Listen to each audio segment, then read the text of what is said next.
విదేశాలకు వెళ్లే స్టూడెంట్స్ కొరకు ఫ్లైట్ టికెట్ స్పెషల్ డిస్కౌంట్తో అందిస్తోంది భాస్కర్ ట్రావెల్స్. అది కూడా ఆన్లైన్ కంటే తక్కువ ధరలోనే. ఏపీటీఏ రిజిస్ట్రేషన్ కలిగిన travel agency Bhaskar travels. Pratibha school road, Jangareddygudem. Contact number 9848552173 మరియు 9014552173.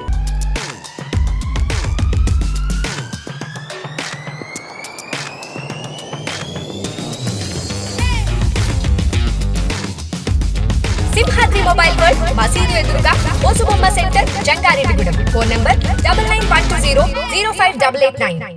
Welcome to smart TV news.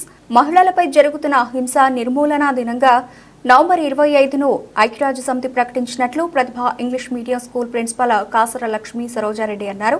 స్త్రీలపై జరుగుతున్న దాడులను ప్రతి ఒక్కరూ ఖండించాలని ఆమె తెలిపారు. సోమవారం జంగారెడ్డిగూడెం ప్రతిభ ఇంగ్లీష్ మీడియం పాఠశాలలో ఆరెంజ్ డే కార్యక్రమాన్ని అట్టహాసంగా నిర్వహించారు. ఈ సందర్భంగా ప్రతిభ పరిసరాలు అన్ని కూడా నారింజ రంగుతో నింపేశారు. ఉపాధ్యాయులు, విద్యార్థులు, తల్లిదండ్రులు అందరూ నారింజ రంగు దుస్తుల్లో పాఠశాలలో అగుపించారు. కార్యక్రమంలో భాగంగా అకాడమిక్ డైరెక్టర్ సింధుషారెడ్డి మాట్లాడుతూ అనాదిగా ఆడవారు ఎన్నో సమస్యలు ఎదుర్కొంటున్నారని, పురుషాధిక్య భావజాలంలో బానిసలుగా బతుకుతున్నారని అన్నారు. ప్రిన్సిపల్ సరోజారెడ్డి మాట్లాడుతూ స్త్రీ పురుష సమానత్వం కోసం ప్రతి ఒక్కరూ నడుం కట్టాలని సూచించారు. స్త్రీలను చిన్నచూపు చూసే విషయంలో ఇకనైనా మార్పు రావాలని తెలియజేస్తారు. స్త్రీలను గౌరవించే సంస్కారాన్ని ప్రతి ఒక్కరూ కూడా అలవర్చుకోవాలన్నారు. ఈ కార్యక్రమంలో పాఠశాల యాజమాన్య, ఉపాధ్యాయులు, తల్లిదండ్రులు, విద్యార్థులు పాల్గొన్నారు. మహిళలపై జరుగుతున్నటువంటి ఆ హింస నిర్మూలన దినంగా ఈరోజు ఐక్యరాజ్య సమితి ప్రకటించింది.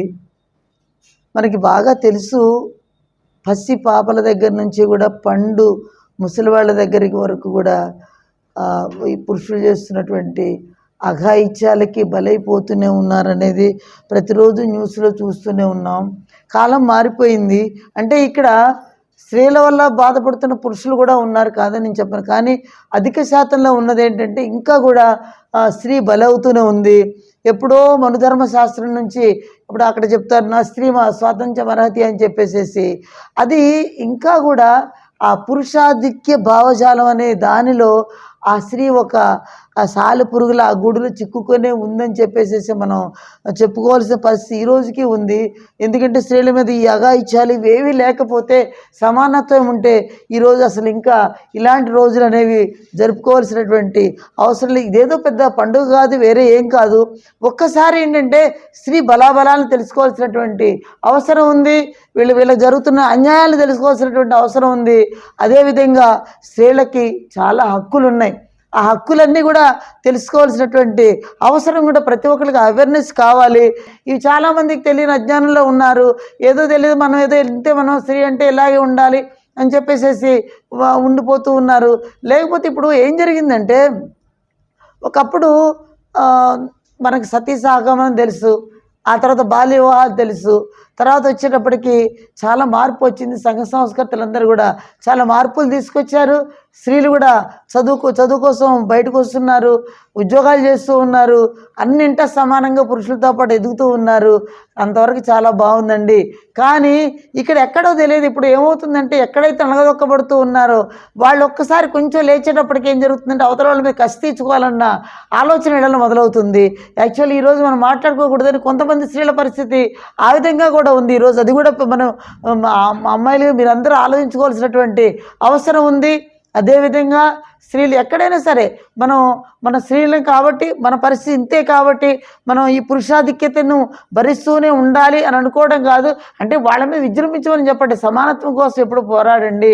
అలా అదేవిధంగా పురుషులని అధిగమించే విధంగా, ఎందుకంటే మేధస్సు ఒక విధంగా చెప్పాలంటే ఓర్పుకి, సహనానికి, అన్నిటికీ కూడా పెట్టింది పేరు కాబట్టి స్త్రీకి వాళ్ళకంటే కూడా ఇంకా ఎక్కువగా సాధించే అవకాశాలు ఉన్నాయి. ఇల్లు చక్కగా దిద్దగల కెపాసిటీ ఒక స్త్రీకే ఉంది. కాకపోతే నేనేం చెప్తానంటే, ఎక్కడైతే అన్యాయం అయిపోతున్నారో అక్కడ ఒక్కసారి గెలవపోవలసినటువంటి అవసరం మీ అందరికీ ఉంది. వాళ్ళ పసిపిల్లల దగ్గర నుంచి మళ్ళీ పండు ముసలి వాళ్ళ వరకు కూడా అఘాయిత్యాలకు పాటుపడుతూ చాలా రకాలుగా మానసికంగా కానీ, మెంటల్ గా కానీ, లేదంటే ఫిజికల్ గా కానీ హెరాస్మెంట్ ఎక్కడో చోట జరుగుతానే ఉన్నాయి. ఈ హింస అనేది రాను కూడా తగ్గిపోవాలి. కానీ ఎంత చదువుతున్నా కూడా, మనం రాకెట్ సైన్స్ లో ఉన్నా కూడా ఈ మహిళల మీద ఉన్న చిన్న చూపు మాత్రం పోవటం లేదు. ఇది పోవాలి అంటే గనక సమాన హక్కులు కావాలి, సమానత్వం కావాలి. ఇది ఒకళ్ళ మీద ఒకళ్ళు ఇప్పుడు మేము పాతకాలంలో చూసుకున్నట్టయితే మేము హింసించబడ్డాం కాబట్టి, మహిళలు హింసించబడ్డారు కాబట్టి ఇప్పుడు భర్తల మీద కూడా చూపిస్తున్నారు. ఇలా ఒకళ్ళనొకళ్ళు హింసించుకుంటా పోతూ ఉంటే ఇంకెప్పుడు సమానత్వం వస్తుందో తెలియదు. ఈ సమానత్వం అనేది కావాలి. సమానత్వం ఒకళ్ళనొకళ్ళని గౌరవించుకుంటూ పరస్పరంగా ఒకళ్ళొకళ్ళు మాట్లాడుకుంటూ ఒకళ్ళొకళ్ళు కాంప్రమైజ్ అవుతూ ఉంటే అసలు హింస అనేది ఎందుకు ఉంటుంది? అసలు హింస అనే పదమే ఉండొద్దు. ఇక్కడ చాలా మంది చిన్నపిల్లలు ఉన్నారు కాబట్టి అమ్మ మీరు ఒక హక్కుల గురించి మీరు పోరాడండి. మీ యొక్క బాధ్యతలన్నీ నెరవేరుస్తూ మీ హక్కులు ఏంటో తెలుసుకొని మీరు ఏ విధంగా సమాజానికి మనం ఏ విధంగా ఉపయోగపడతాం, కుటుంబ సభ్యులతో ఏ విధంగా ఉండాలి, ఇంట్లో బాధ్యతలన్నీ నెరవేరుస్తూ మీ యొక్క సమానత్వం కోసం మీరు ఎప్పుడైతే ఇండిపెండెన్స్ గా ఉండి మీ సమానత్వం కోసం మీరు పాటుపడతారో అప్పుడు మీరు ఉన్నతంగా తీర్చిదిద్దబడతారు.